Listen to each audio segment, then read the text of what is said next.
ciidankii waajibaadka ka lahaa Hargeysa laba guuto oo ka mid ah oo guutadii Sayid Cali iyo guuto la Sayid Cumar oo uu Maxamed Cali taliye guuto u ahaa ciidan la Barkad iyo hurin ka tirsan guutadii Sancaani oo lagu soo xoojiyay inta ayaa la diyaariyay waxa taliye u noqday Xuseen Axmed Guuleed Xuseen Dheere go'aanka la qaatay markaa wuxuu noqday Burco si culayska looga yareeyo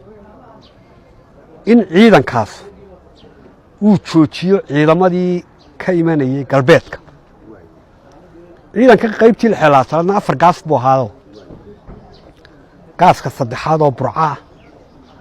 gaaskii 12aad oo cadaad leeyahay ciidan aad u adag ahaa gaas labaad oo Hargeysa iyo jiida ku beegan ahaa iyo gaaskii koobaad oo xeebta iyo dhinaca ahaa galbeedka 4 gaas buu ahaa gaaskii saddexaad markaa oo taliskiisu Burco ahaa waa kan dagaalku ka socdo ee dagaalkeedii uu magaaladii Burco ka socdo dabeedna qorshaha la gaaray wuxuu noqday in gaasaskii saddexdii gaasee kale sidii Burco looga horjoogsan lahaa si arrintaas u suura gasho ayaa waxa la qorsheeyay in labada guuto iyo ciidanka Barkad iyo hurin Sancaani guutadii Sancaani ka tirsan lagu xoojiyay in ay soo galaan jiidan dhexe oo gaaskii 12aad ee cadaad leh deganaa si Burco looga horjoogsado iyo labadii gaas kale ka sii sheeyay go'aankaas la qaatay markaa habeenkii 28 May waxa soo dhaqaaqday guutadii Sayid Cumar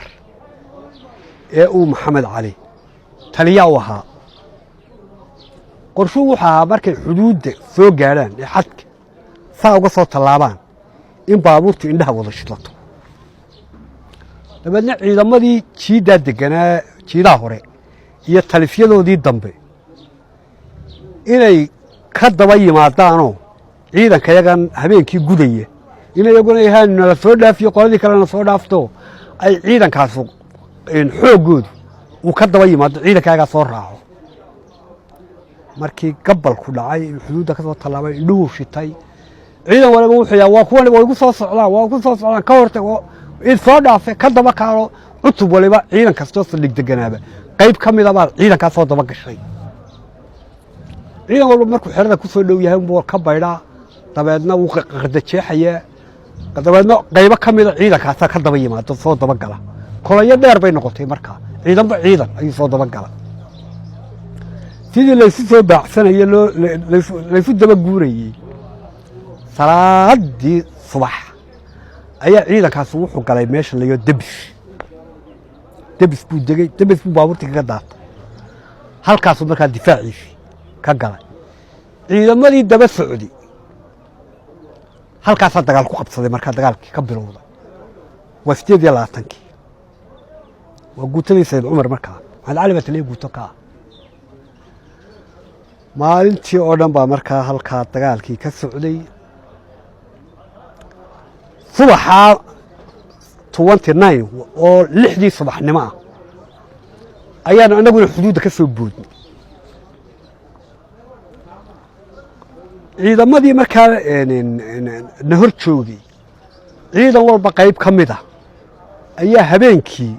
soo raacday ciidanka yagii habeennimadii soo gudbay debis maalinta dagaalku ka socdo markaa ciidanka gaari yaro Toyota ahoo 12 nin saaran tahay ayaan saaran oo sahankan oo ciidanka xoogay baan ka horeeyaa xero walba markan ku soo dhownahay ee ciidankii la isku yaacay waxna yaacaan waxna difaac galaan ama wadada ka baxa markan cabaar dhaafno xerada aynu hadana wadadeedii ku soo dhacnaa wadadeeda san iska haysana sidii baanu gidiga maalintii wadada u soo haynay xilli aanu filayo inay ilaa 3dii galabnimo ahayd ayaa waxa jirta tuulo yaro cadaad ka xigta dhinaca koonfurta leeyahay weeraarta halkaasaan istaago gaarigii joojiyey dabeedna ciidankii bay soo wada gaadhay halkaasaa baabuurtii lagaga degay halkaasaa biyo lagu cabcabay cabbaar baanu halkaa ku hakanna ciidankii gaaskii 12aad ee Cadaadli deganaa ururkii koobaad markaa burcu u soo baxay oo meeshan mooskan burco ayaa lagu laayay gabigiisa ururka waxa kama bixin ciidanku wixii kale oo heegana oo Cadaadli diyaar ku ah ayaa markii aanu cabbaar halkaa ku hakanay ee biyo la cabcabay oo xogay la joogay ayaanu soo dhaqaaqnay baabuurteedii aan fuulay waanu soo dhaqaaqnay baabuur qura oo tignika anagu ma wadano tignikadayadii waajibaadka nala lahayd iyo guutooyinkaygii kale aanu waajibaadka wada lahayn wadadii qaaxay weli jiraano shidaalba ma helin anagu baabuurtan wadana waa xamuul dabeedna sidii baanu ku soo dhaqaaqnay infantry baanu markaanu weeraartii cabbaar soo dhaafnay weeraartii Cadaadleyna ma kala foga oo aanan Cadaadle gaarin weli ayaa baabuurtii aanu saarnay qaar ka mid ah shidaalkii goosteen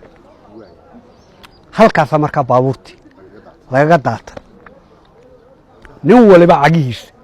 ayuu miciinsaday shidaalla waa ka Cadaadle yaalla taliskii gaaska rasaasina waa carbisyada Cadaadle kuwa ku jira oo Cadaadle waxa weeye waa carbisyadii ugu waaweynaa waqooyiga ku yaalla rasaastii u yaalleen nin walba markaa waajibaadka wuxuu ku haystaa ama dhimo ama rasaasta iyo shidaalka taalla Cadaadle ku gaadh ciidankaas runtii ciidan adag buu ahaa way ku dadaaleen in badan inay iska kaaya difaacaan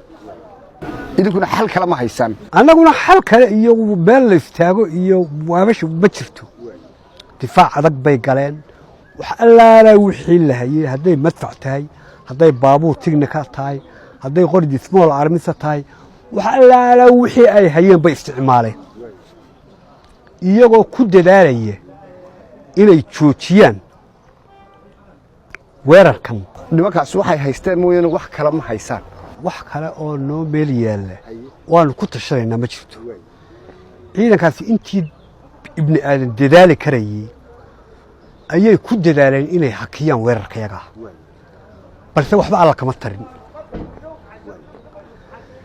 nin waliba wuxuu ku ordayaa orodkiisa isbiirkii u dambaysaba nin waliba ku ordaya waxaa dhacaya ninna uma muuqato waan xusuusanahoo rasaastii u horraysay waxay nagaga dhacdo dhintay ninkii koowaad ee Cadaadle nagaga dhinta noqday abbaanduulihii guutadii Sayid Cali Axmed Jaac Sabban oo loo yaqaanay Jananoogu dagaalkii sidii buu ku socday weerarkii halkaa baabuurta markii laga degay orodkii laga bilaabay taliskii gaaskii 12aad ee Cadaadle gebi ahaantiiba xilli aan u filayo in ay ilaa salaadii maqrib tahay ayaanu la wareegnay xeradii u dambaysay oo ahayd iskuul ku yaalla dhinaca galbeedka ee magaalada ayaa waxoogay qaatay kaana xilli ay ilaa iyo 7 habeennimo ay gaadhayso ayaa kaana la soo gebagabeeyey Cadaadle gaaskii 12aad iyo taliskiisii halkaas hawlgalkii galabnimada ugu soo gebagaboobay dabeedna annaga waxaa noo daranay waa shidaal iyo rasaas carbisyadii baa la furay nin waliba sanduuq qaarba ragga qaarba laba sanduuq jiidanayo gacanba sanduuq ku jiidanayo dabeedna nin waliba sanduuqii buu furtay booshkii iyo baagdhabarkii iyo jeebabkii direyska nin waliba wuxuu qaadi karayay ayuu buuxsaday habeenkii halkii baanu isaga hoyanay subaxnimadii baa dabeedna baabuurtayadii shidaalka goostayna aanu u dirnay shidaal sidii bay dabeedna xeradii ku yimaadeen saraakiishii xeryahan haystay Cadaadle xagee qabteen ciidankii de meesha deganaa ama sarkaal ha noqdo ama askari ha noqdee laba qaybood bay noqdeenoo wax yaacada buurta galay iyo wax dhintay iyo wax dhaawacmay bay noqdeen dabeedna halkii annagu waxayagii baanu iska buuxsanay waagii baa beriyey waxaa yimi markaa ciidamadii aanu soo dhaafnay ee talifyadii guutooyinkii aanu ka soo gudubnay jiidaha hore iyo talifyadoodii oo dhan baa la soo dhaqaajiyey oo dee maalinimo maadaamaanu markii horena maalinimo soo soconnay maalinimadiina wayna soo dabagaleen ilaa habeenkii bay soo wada guureen wayna soo dul degeen markaa wixii yaacay ee buurta galayna wixii u tegi karayey way u tageen dabeedna subaxnimadii waxaa dib uga bilowday cadaadley dagaal fara lagaga gubtay ayaa dib uga bilowday cadaadley iyaga qorshahoodu markaa ku talagalkoodu waa inay meeshii dib nooga qabsadaan annaguna niman wixii ay u baahnayeen helay ayaanu nahayoo hees baanu iskaga jirnaaba dagaalkaasu 2:20 daqiiqo meelaha ayuu soo gebagaboobay intii u dambaysay ciidanka cadowga cagta la mariyey ciidankaagana waanu ka qaybinoo qaybna difaacaanu gelinaayoo salaada hore difaac la geliya qaybna meel dambe oo biyalaanu geynaayoo raashinkooda iska karsanayaanoo biyahoodaasa la iska cabayaa waa la iska maydhmaydhanayaao waa u nasanaysaan waa raacii labaadoo marka qoladaa hore laysla daalo ayuunbaa ciidankaa dambe cusub la soo kicinayaao kaasaa weerar qaado waxba waa la dul mara 2:20 daqiiqa dagaalkaa uu soo gebagaboobay 31 May ayay noqotay 31 May diyaaradii baa soo galay ciidankii jabay iyo wixii ka soo haray iyo gaaskii koobaad iyo labaad ciidamo laga soo dhaqaajiyaa yimi wixii talifyada lagaga yimina iyana waa la soo dhaqaajiyey halkiibu subaxnimadiina dib uga bilowda dushana diyaaradaha naga garaacaya xaggan hoostana marka diyaaraduhu waxaan ciidankii lugta iyo tiknikadiisii laakiin waxaa socdaba annaga riyay nala tahayoo niman ay waxaanu dhibba ku hayaan ma nihin maxaa isku hadlaynaysaan waxaanu isku hadlaynaynaa kalsooni khayrilcaadiyana waanu qabnaa niman dhulkoodii yimi oo taliskii ugu weynaa ee gaaskii 12aad la wareegana waanu nahay raashin iyo rasaas iyo shidaal wixii aan u baahnayna meeshay noo taala dhiishaa dhaansi baa tiiri dhiishaa dhaansi baanu waaye 31 May waxaan xasuusanay diyaaradihiina garaacayay meesha garaacayay mid ka mid ah ninkan la yaaho Axmed Waysacade iyo aniga iyo 2 nin oo kale aan u malaynayo mid inuu ahaa Saleebaan Cismaan Shide nimanka korneelo booliska ah